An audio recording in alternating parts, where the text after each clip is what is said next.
Bonjour. Anne Goujon-Belguier, vous êtes maître de conférence HDR, habilité à diriger des recherches à l'IAE de Bordeaux, Université de Bordeaux.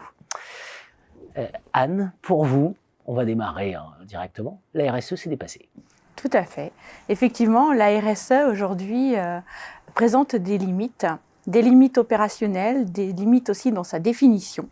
Alors, si on fait un peu d'historique et qu'on s'accroche aux travaux de Carroll, par exemple, en 1979, avec les 3 piliers fondamentaux de la RSE, donc la dimension à la fois économique.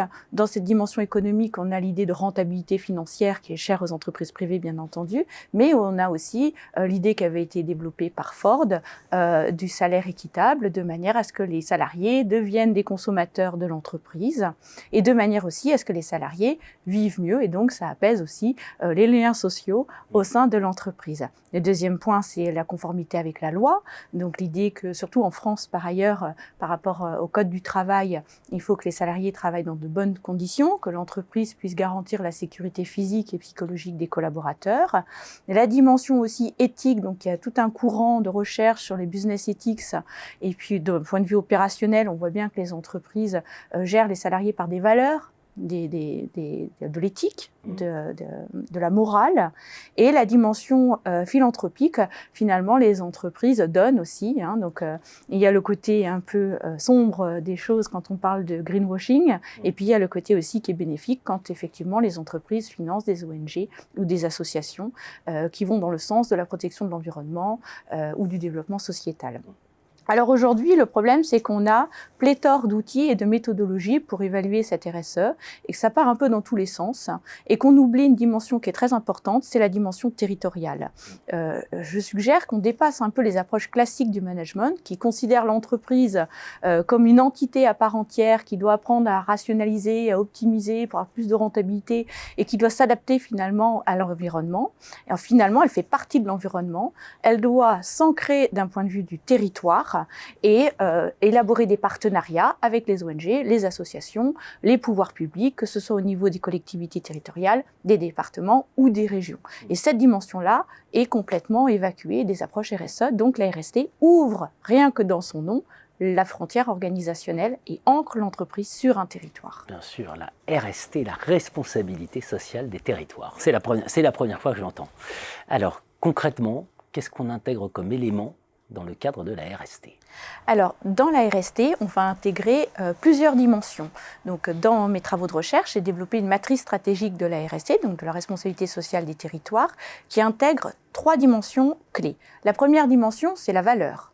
Donc la valeur peut être entendue à 2 niveaux. Tout d'abord, la valeur, c'est-à-dire le montant que l'entreprise est prête à débourser pour acquérir une ressource donnée, que ce soit en interne ou en externe. Donc ça peut être par exemple le salaire pour un salarié, mais ça peut être aussi le montant d'acquisition pour une ressource première.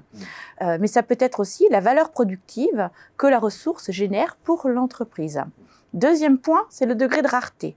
Le degré de rareté, c'est finalement la difficulté d'acquisition sur un marché donné d'une ressource pour une entreprise. Par exemple, ça peut être une compétence clé que l'entreprise souhaite acquérir, qui est portée par une formation ou un profil de salarié en particulier, et il est difficile de les recruter, que ce soit sur le marché du travail interne ou externe.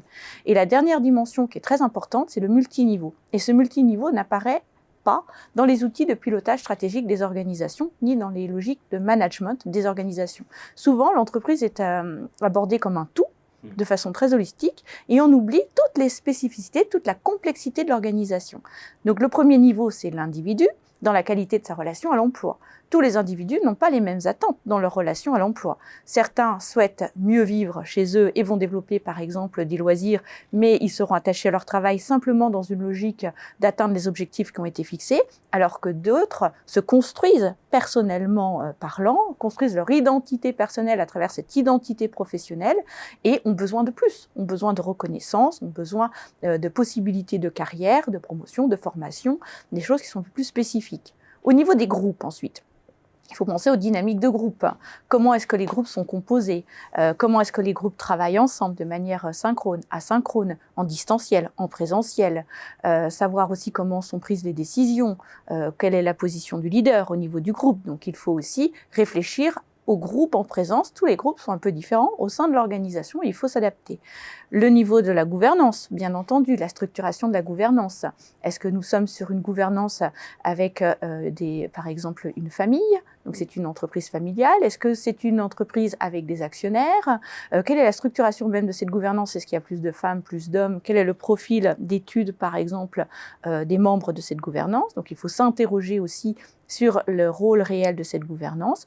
Et le dernier niveau qui, à mon avis, est essentiel et qui est complètement absent des outils de pilotage, c'est l'ancrage territorial. C'est-à-dire comment est-ce que l'entreprise va générer de la valeur globale, pas qu'en interne, mais en externe aussi, de manière collaborative. Donc ça veut dire que ça rejaillit sur sa propre performance, mais aussi ça génère une performance territoriale.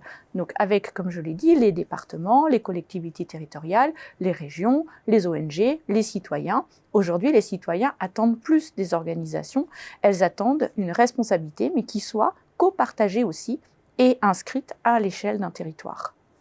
Passer de la responsabilité sociale des entreprises à la responsabilité sociale des territoires, tout un programme de recherche. Voilà, donc on vous suivra attentivement.